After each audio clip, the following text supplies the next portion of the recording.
Ar ôl nodau cyntaf distaw yr ail symudiad y romansa, mae cord fforte yn torri'r awyrgylch. Yna cawn ni alaw dyner yn G leiaf, un o alawon nodweddiadol Poulenc, sy'n syml yn ei hanfod, ond yn hynod o gofiadwy. Rwy'n siŵr y byddwch chi'n medru ei chanu hi ar ôl ei chlywed hi yn y cyngerdd. Mae di marcio i'w chwarae yn ddistaw iawn ac yn brydd glwyfus. Très doux et mélancolique. Yna mae'r symudiad ola, Allegro con fuoco, cyflym a thanllyd, yn neidio mewn yn ddigyfaddawd, ac yn fan hyn i chi'n clywed arddull Poulenc yn glir.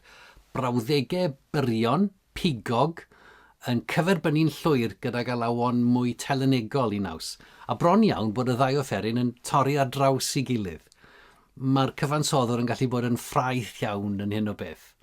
Ac mai yn si fwyaf, mae'r symudiad hwn yn cychwyn ac yn gorffen, mae'r ffenalau'n rhithro trwy nifer o gyweiriau cyn cyrraedd blwydd olaf y clarinét a'r cordiau terfynol.